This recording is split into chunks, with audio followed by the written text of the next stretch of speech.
Welcome to another episode of Single Payer Radio. We broadcast our program from the historic Hayburn Building in downtown Louisville. This show is a project of Kentuckians for Single Payer Healthcare, and we're an affiliate of the Kentucky chapter of Physicians for a National Health Program. We have this program because we believe that healthcare is a human right. We advocate for a national, not-for-profit, single-payer healthcare system. Everybody in, nobody out. The views and opinions expressed on our show are those of the speakers and not the station. I'm Mark McKinley, a volunteer with the group. Single Payer Radio can be heard on WFMP 106.5 on Mondays at 2 p.m., Tuesdays at 7 a.m., and Wednesdays at 11 a.m. If you can't pick up our signal, you can live stream us at forwardradio.org. And if you miss our show or another show locally produced here in the studios of WFMP, you can go to forwardradio.org and go to the archive section. WFMP is an all-volunteer station. We rely on the community for your ideas and our funding. Join us, forwardradio.org. And this morning in the studio, we have Jim Johnson. Jim is another program here on Forward Radio.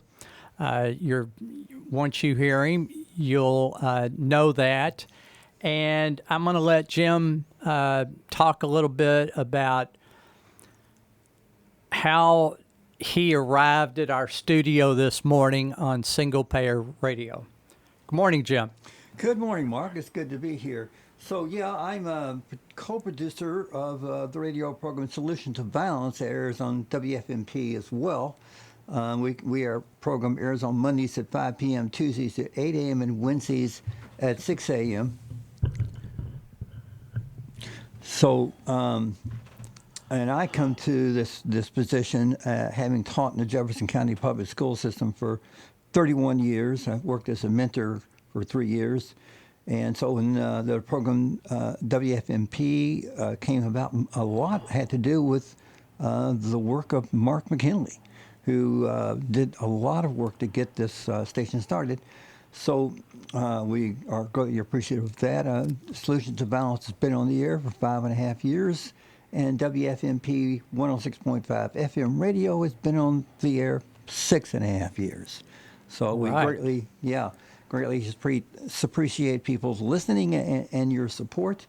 But I just wanted to talk a little bit here about the situation that has occurred recently that my wife and I have experienced. We're seniors. And we have health care insurance through United Healthcare.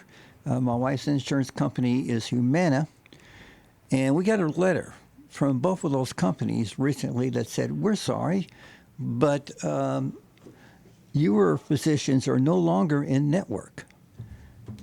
And so you're going to have to find a new physician, primary care physician, other physicians as well, that are in our network. So that meant we were going to have to find somehow a new physician.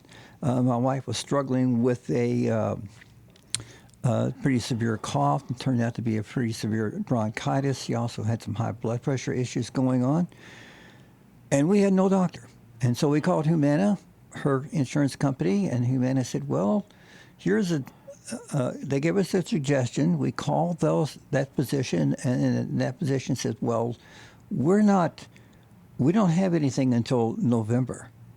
And my wife had been struggling with this issue for quite some time, and we couldn't wait till November. And the reason why they didn't want to, why they didn't have a place for us until November was because they didn't want to take on new patients. So finding a primary care physician now, a specialist now, is not an easy trick because so many of the professional physicians in our city are already booked. They don't need new patients. So we thought, well, we're in trouble here. And then we noticed that there was demonstrations occurring downtown. And those demonstrations were occurring in front of the Humana building. There is an article, it's called Protesters at Humana Demand an End to Denial of Care. It was posted October 12, 2023, composed by Kay Tillow. And that article demonstrates these protests that was coming, explains them, and explains what people were concerned about. And the protest was supported by Kentucky for Single Payer Health Care. And what people were asking for was an end to denial of care. So when your health care insurance company is in a contractual conflict with the provider, in this case, our provider was Baptist Health Group, you no longer have access to your regular physician.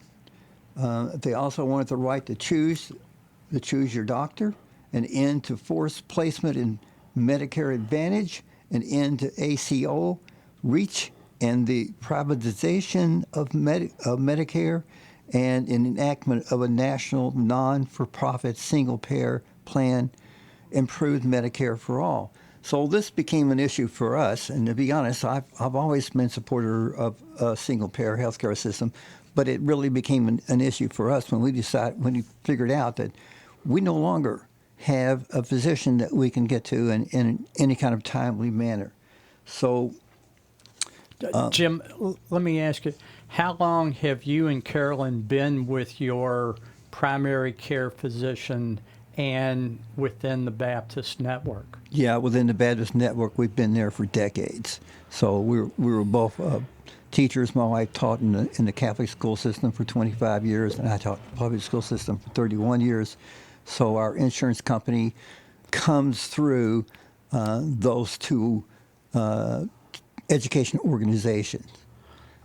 Okay, and how much notice were you and Carolyn given about, being booted from your healthcare network, and what were you given a list of? Were you given one doctor's name, or were you given a list that you were supposed to just go through that and see who was, accepting new patients, or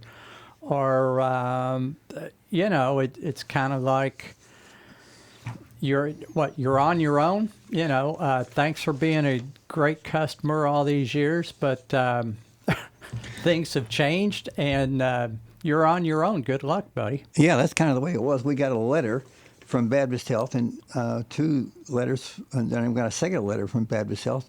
This one was dated October 9th, so that's when we found out that my wife no longer had a physician. All of her physicians have been kicked out of the network because they were, quote, not in network any longer. So, and they said, well, there is a contractual conflict between Baptist Health, the Baptist Health Group, and Humana. And then we got a second letter 2 days ago from Baptist Health Group who said we are now in a contractual conflict with United Healthcare. So we've had very few,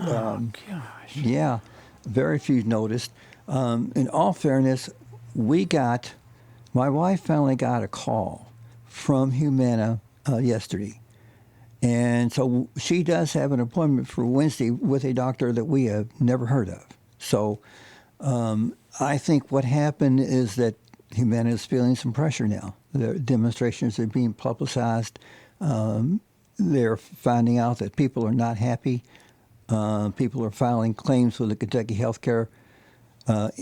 Kentucky Insurance Commissioner.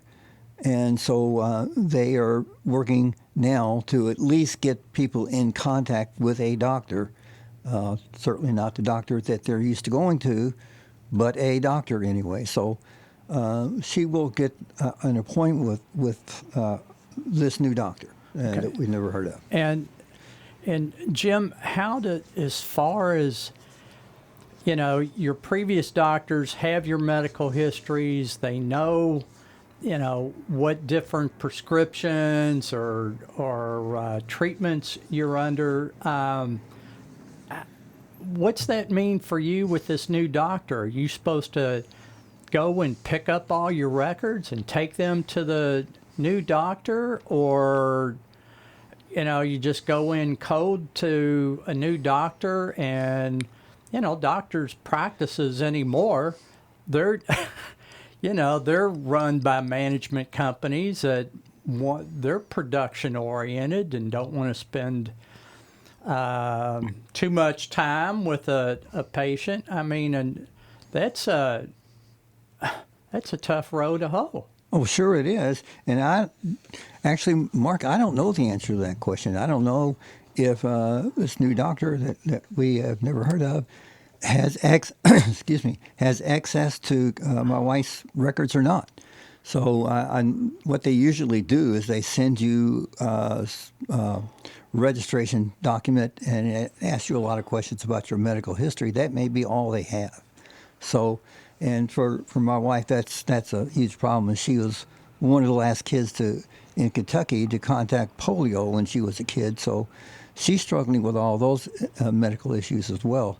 But we feel like now we're paying for service that we're not getting. Yeah, it's as if new patients are going in to see a new doctor blind, and the new doctor, they don't have the information that they need to accurately understand what's going on in the history. And wow, that's a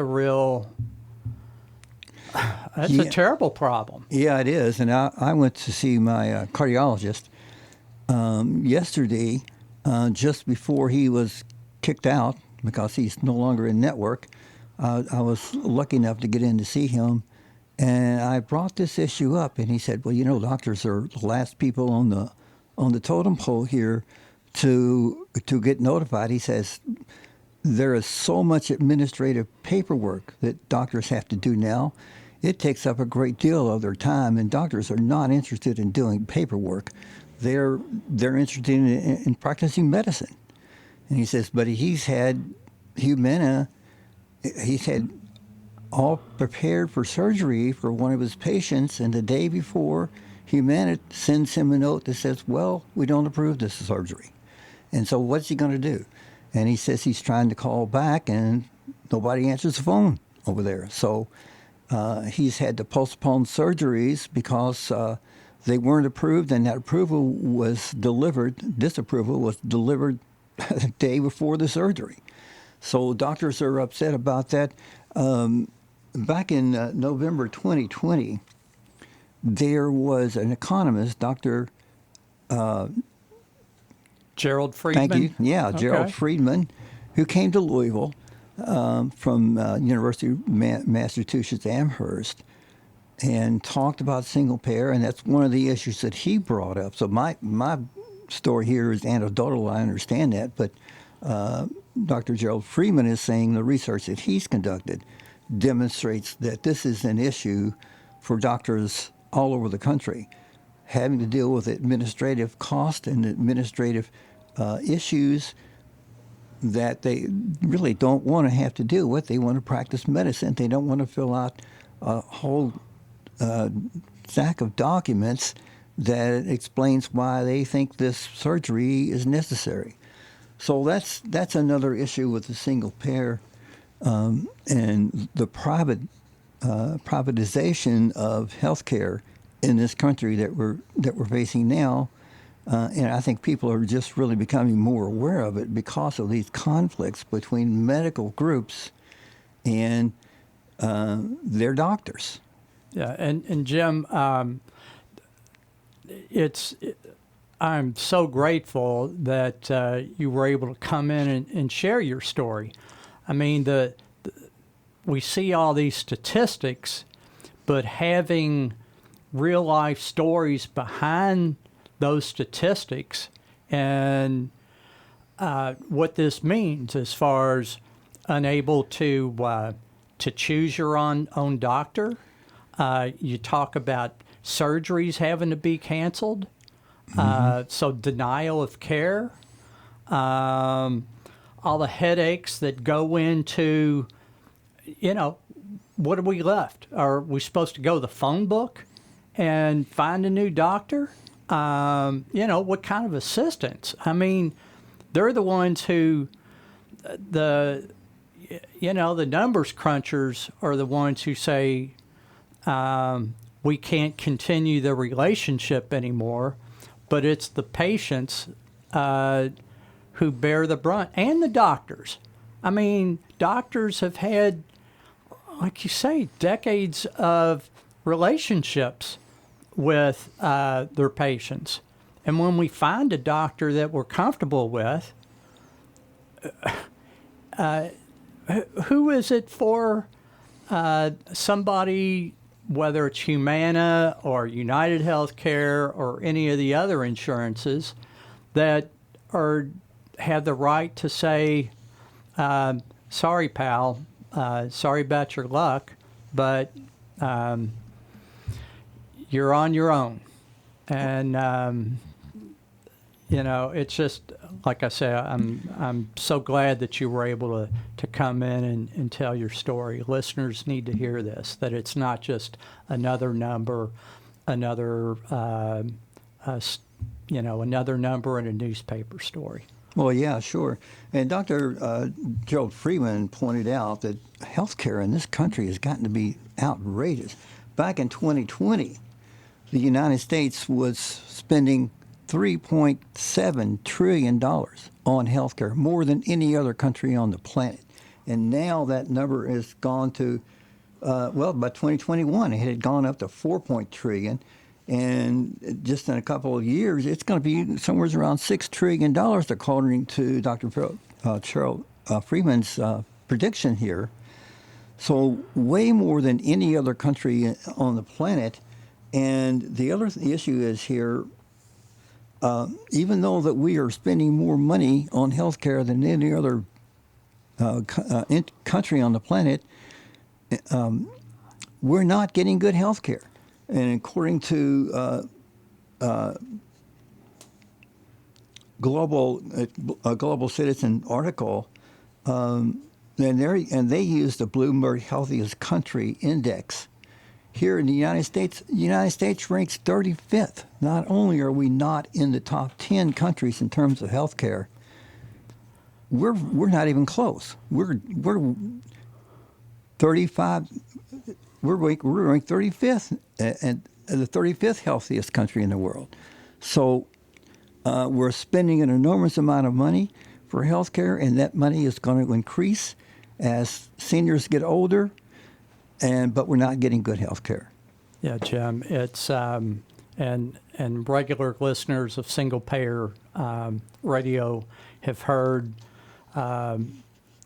Mike Flynn and Gene Shively and previous guests talk about we spend twice as much per capita on health as other countries and get less results, less favorable outcomes. Our lifespan is shrinking. Infant mortality. I mean, the list goes on and on.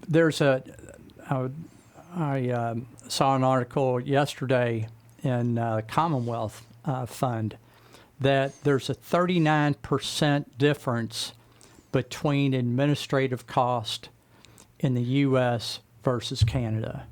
And, the drug cost here in the United States versus drug cost in other higher income countries, it's stunning. and it shouldn't be that way. And you know, Jim, there's what you're going through in your loss of your doctor. And a couple days ago, I saw this was a article in Vox that since the new Medicaid rules after the COVID pandemic have kicked in, 2 million kids in this country have been kicked off Medicaid. Oh, wow. That's, it's, where's the outrage on this? And I know families are just struggling to get to work and try to get their kids, help kids with their homework and afford groceries, but it's just an outrage. I know there are a lot more folks who want to be at demonstrations like last week in front of Humana, but they've got other responsibilities. Trying to get Sure. kids to daycare, trying to pay for daycare. It's just an outrage. Yeah, and Dr. Friedman points out that this is the privatization of the healthcare industry is grossly unfair for people in working class families. So, for example, he states, if you're making $500,000 a year in this country, you pay the same premium as people who are making $50,000 a year. So that's a pocket change for people who are making $500,000 a year, but for people who in working class families making $50,000 or less, that's a good chunk of their total income, like 30% of their income. So it is a huge burden on families who are struggling to make ends meet anyway, and to have to pay those high cost premiums and then co-payments when they visit their doctor. So that's another issue. Yeah, Jim, and folks in America, we think this is normal, but this is not normal compared to folks in other countries. They don't have to go through this. And, back in 2017, when Matt Bevin was in office, he tried as hard as he could to get a waiver in the Medicaid program to require folks who were working to jump through all these hoops to continue their Medicaid coverage. And it's just incredible when you look at it. Oftentimes when folks are working in service industries, one week they'll have one set of hours, another week they'll have another set of hours, and don't have access to a lot of the broadband services and comply with these requirements. Well, that didn't happen then, but there is a governor candidate. He's a Republican, that he's trying to bring back that work requirement. And most people who are on Medicaid are already, they're already working. Yeah. So just another barrier to health care. And, this is just another brick in the wall to have people get their medical needs met. Sure. And Dr. Charles Friedman pointed out that the price of medical procedure in this country are way higher than it is in just about any other country on the planet. So I looked up the price of an MRI. conducted by hospitals in the Louisville area, and that ranges from $850 to $1,700. According to this article that I read, New Choice Healthcare, titled Baptist Health Hospital East Brain MRI Price Range. So nationwide, the average for an MRI is about $2,500. There's an article called Why Does MRI Cost $2,500 Here and $250 in Finland, penned by Deborah Gordon, and dated 2017. That article demonstrates we are spending way more money here in the States for medical procedures that are very cheap and very reasonable in most other countries. And the reason that as Gerald Friedman explained, the reason is because a lot of these healthcare providers are now working in groups. They have created monopolies, really, is what's happened here. So like Baptist Health Group, it's a huge, they own 2 hospitals. They have providers all over the city. And so when they set the price of a medical procedure, everybody in that group has to follow that price. So that's much of the reason why, as a private healthcare system in this country, privatized system in this country, healthcare is so expensive. It's because it's governed by, not by, as my cardiologist pointed out, not by physicians and not by healthcare providers. It's governed by business people who their bottom line is profit. So that's the reason why the healthcare industry is grown to charging such outrageous prices for procedures that other countries charge very reasonable prices for. Well, and Jim, also there are some, quote, free market advocates that say, well, you can shop around for your health care, and you're having appendicitis. You're going to shop around to see who's going to be the least expensive provider. You're going to shop while you're having a heart attack. You're going to shop around to see where you can get the least expensive treatment. Yeah, you go to your primary care doctor. They want to refer you to a specialist or to have a procedure. They're going to stay with, like you say, they're going to stay within the network. If it's Norton, they're going to look to see what providers they have in the Norton system. If it's going to be Baptist, it's going to be Baptist, U of L, U of L. So this whole idea that you just need to let the market operate healthcare is a real myth. Oh, yeah, and as Gerald Friedman points out, healthcare is not a commodity. It's not like we're selling you a car or groceries even. It's your life depends on the healthcare that you get. So it really doesn't make a lot of sense to continue with a privatized system when people's lives depend on it. John Yarmouth, in one of his speeches, he made the point that, well, look, if you don't have health care, your life is going to be 30 years shorter than people who do have health care. And still there are millions of people who don't have health care insurance in this country. So we've got to begin to look at health care as a right and not just a privilege for a select few. Everybody should have access to health care.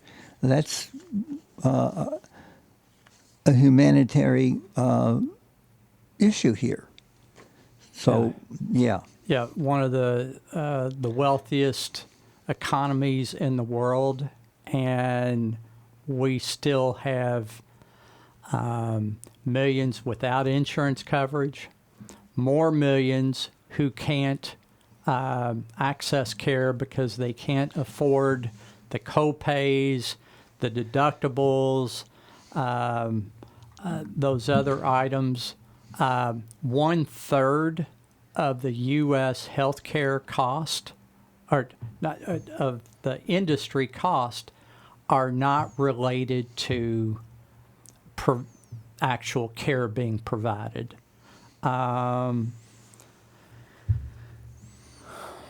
Yeah, it's administrative cost. It's for-profit industry. That these companies are on the stock market. They're answerable to their board of directors, who are much concerned about the price of the stock, and so that's another issue. Yeah, the expectations of stock, that drives decisions that CEOs make. What's this going to do for my stock worth? What's this going to do for the stockholders? What's it going to do for as with the situation that you and Carolyn are facing? It certainly doesn't have to do with what are these decisions going to do for the patients. Yeah. So, like you said, your doctor shared that they're the last to know. Yeah. Well, you got a healthcare system where doctors and patients are not driving decisions on healthcare. What's that about? Jim, it seems like that it might be about would somebody call it the presidents, the greenbacks. Yeah. And the Medicare Advantage. Well, you being a retired teacher, you well understand that the issue about charter schools, and you want to take a public good like public education and turn it over to for-profit corporations to run schools for kids. That siphons money out of the school system, from the public schools. Well, Medicare Advantage has for decades siphoned money out of the Medicare program to help bankroll stockholders and it hasn't decreased healthcare cost. It hasn't. There's not evidence that it really makes a difference on the care that seniors are provided, and it's just getting worse. At least half of all Medicare eligible seniors are in a Medicare Advantage program. Yeah. And when seniors on a fixed income are given these choices between a traditional Medicare program and have to pay out of pocket for a supplement versus, you listen to the Medicare Advantage ads on TV, and I think the Medicare enrollment period has just started. So now our mailboxes and TV screens are going to be lit up with all the Advantage programs saying, it's $0. You can get this for zero premiums, and we're going to help you out with groceries, and we're going to help you out with your utilities. Somebody living on a fixed income, barely trying to make ends meet, who's to blame them for going to Medicare Advantage until they get sick? And that's where the rubber can meet the road, where they're told, well, we're not going to let you see your doctor. We're going to choose your doctor for you. We don't think this procedure is necessary. So cosmetic. It's yeah, cosmetic. Yeah. Well, yeah. So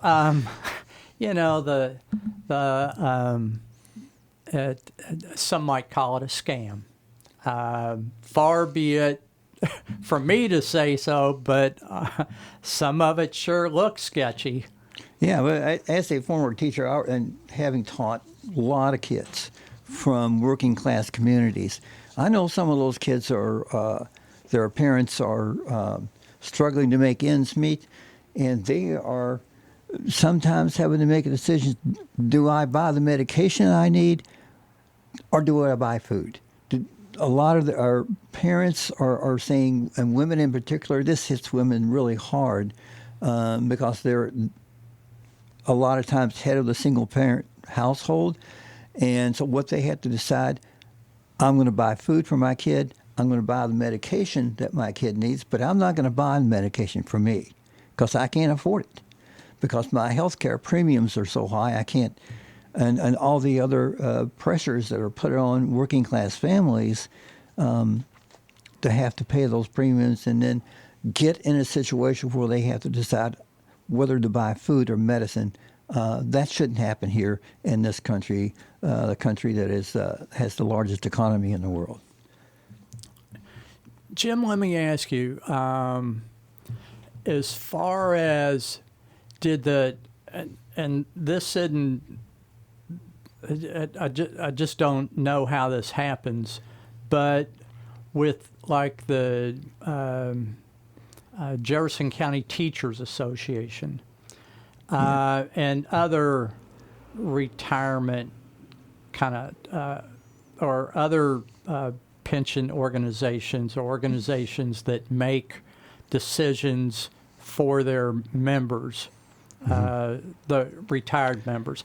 How is that something that they go to the membership with and say, here are the choices for retiree health cost, and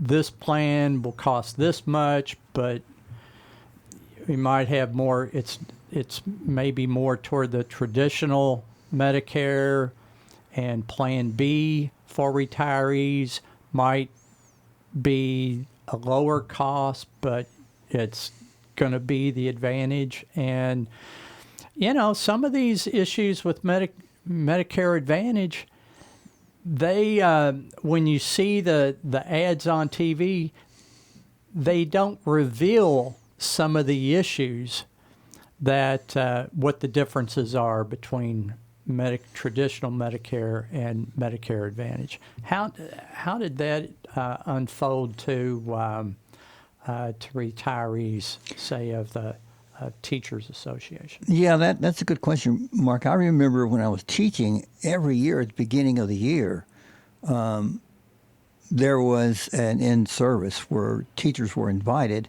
and with all these healthcare insurance executives and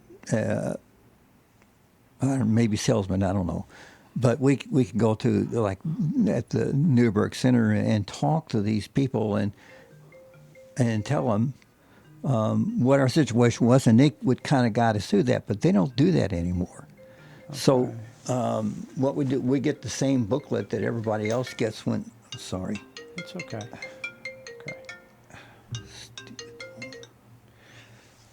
We get the same booklet that everybody else gets from the insurance company that says, here's the open enrollment period is occurring now, and here's your chance to change your insurance strategy or continue the same one you've got.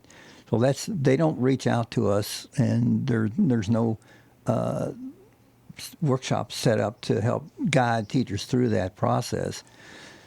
So, you read the booklet and you make your choice based on that. And the Kentucky Teachers Retirement System chooses the health care insurance. So their rank and file do not have input into that choice. Okay. So that's the best I can answer that question. Okay. Yeah. I don't know, because my work career was not linear, and it wasn't one where I was a member of a union, not because I'm anti-union, just many of the nonprofits and some of the private companies that I worked for just didn't have a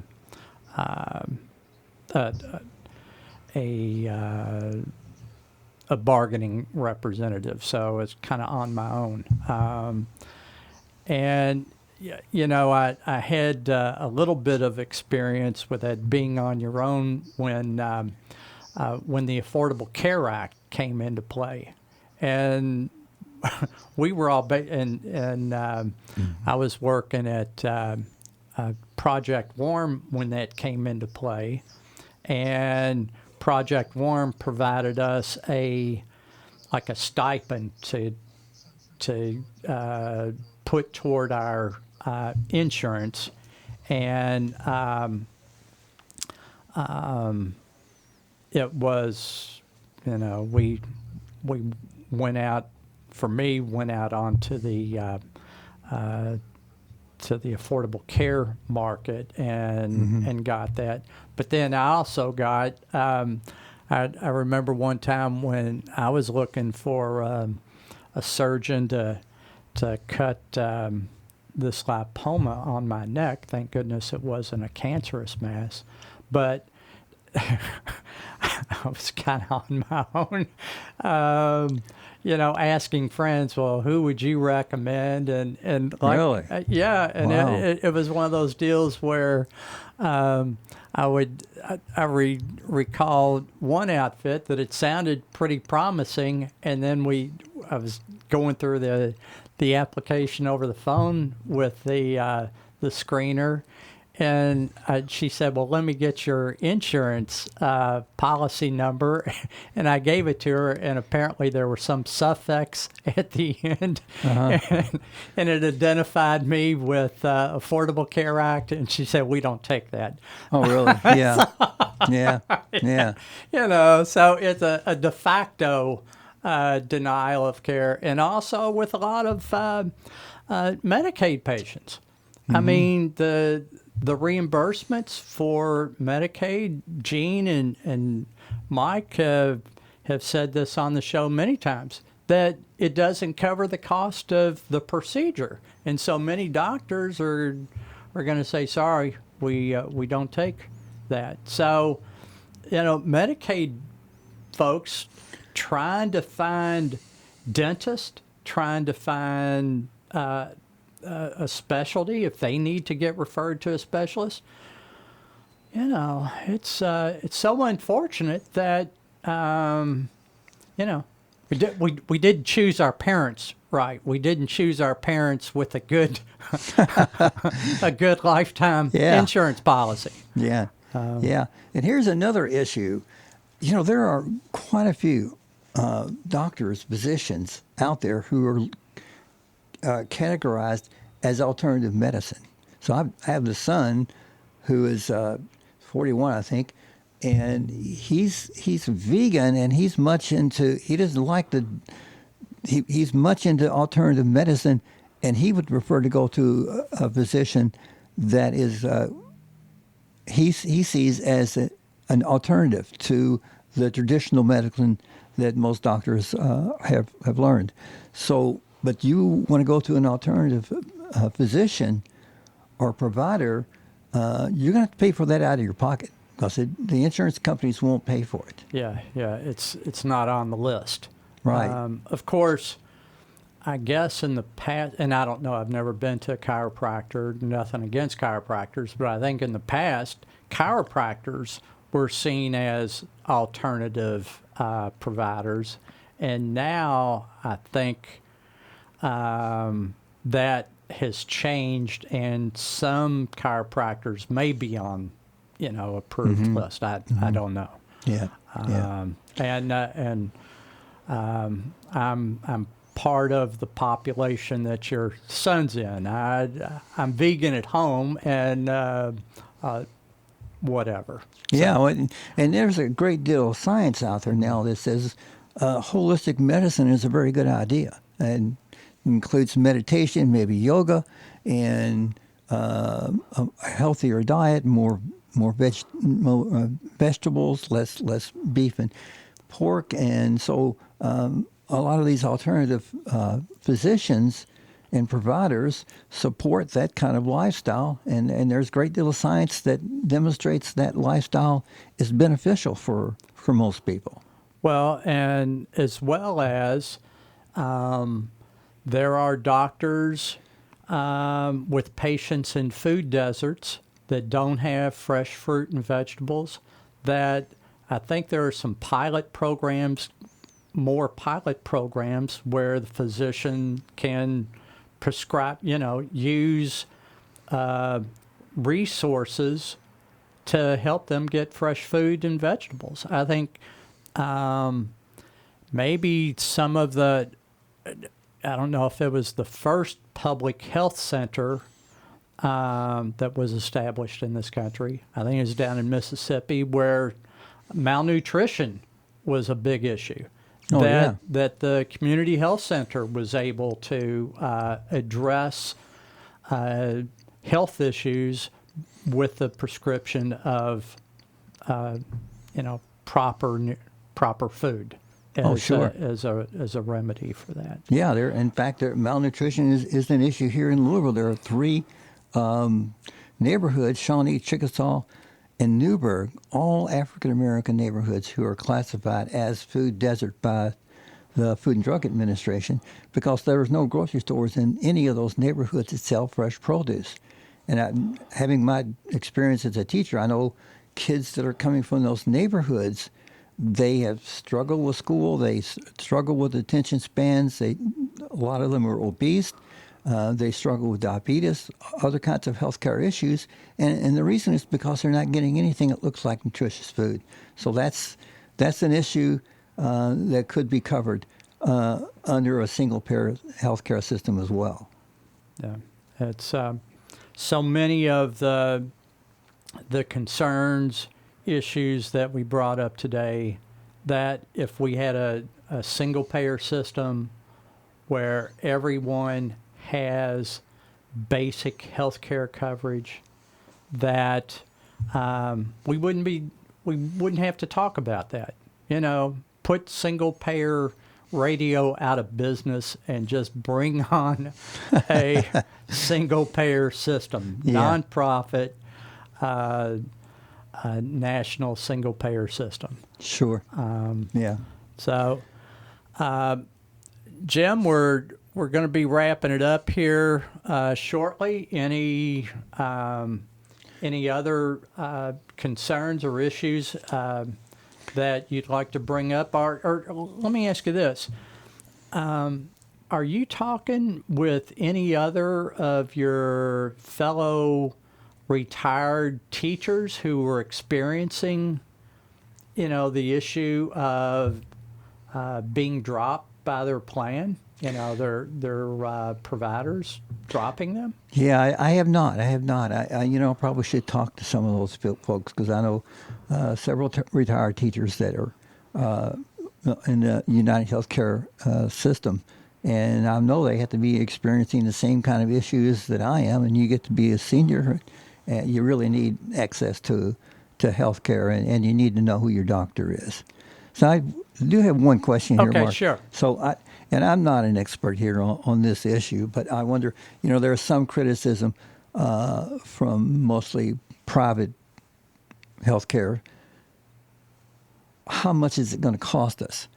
So we're spending now $4.7 trillion a year on healthcare insurance. So if we switch to a single-payer system, taxpayers pay for it. I've seen some models that say that's going to cost us more than what we're paying now. And I've seen some models that say, no, it's not going to cost us, especially in the long run as those systems are laid out. The cost of the health care will go down. So I don't know if you've had information on that or not. Well, as we talked earlier, 1/3 of cost associated with health care in this country is not related to health care. So you've got that we could, it's like the Medicare program. Traditional Medicare had an overhead of 3%. So you go from 33% administrative and other unrelated costs to health to 33% to 3%. Yeah. And when you look at it would be, and again, this goes back to the gold standard according to our group, which was HR 676, which was a national health insurance program that it had a plan for folks would pay according to their income. Yeah, that makes sense. There were provisions for employers to pay into this. And like I said, one third of $4 trillion, that's a lot of moolah to help cover everybody. Yeah. And you get into the cost employers have to bear when they're trying to provide health insurance Yep. to their employees.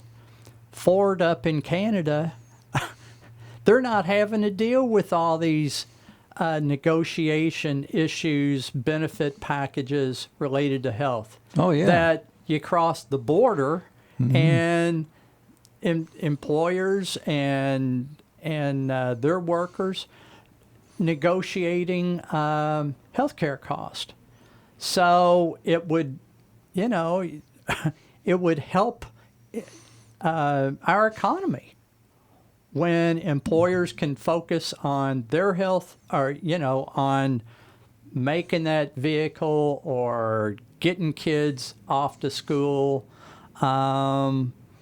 So, what are the cost of not doing, not going to a single payer system? And there have been studies that our current system is costing 60,000 lives a year because people can't afford, they don't have insurance or they can't afford, they're underinsured. They can't afford the prescription drugs. They go to the doctor prescribes medicine to address a problem, but they can't afford the medicine. Sure. So it was about 20 years ago when I attended my first single payer meeting. Dr. Garrett Adams, Garrett. Sure. The best in the world. But he put the numbers up there. And it's like, why aren't we doing this? So I joined the group then, and they've been stuck with me ever since. All right. So, it's a good thing. Good thing to know. Okay. I guess that's a way to head out the door here. Yeah. Was, Jim, thanks so much for coming in and sharing your story. And, I'll be touching base with you, seeing how this is working, if you, as far as the headaches of finding a new doctor and what the impact has been with you and Carolyn. And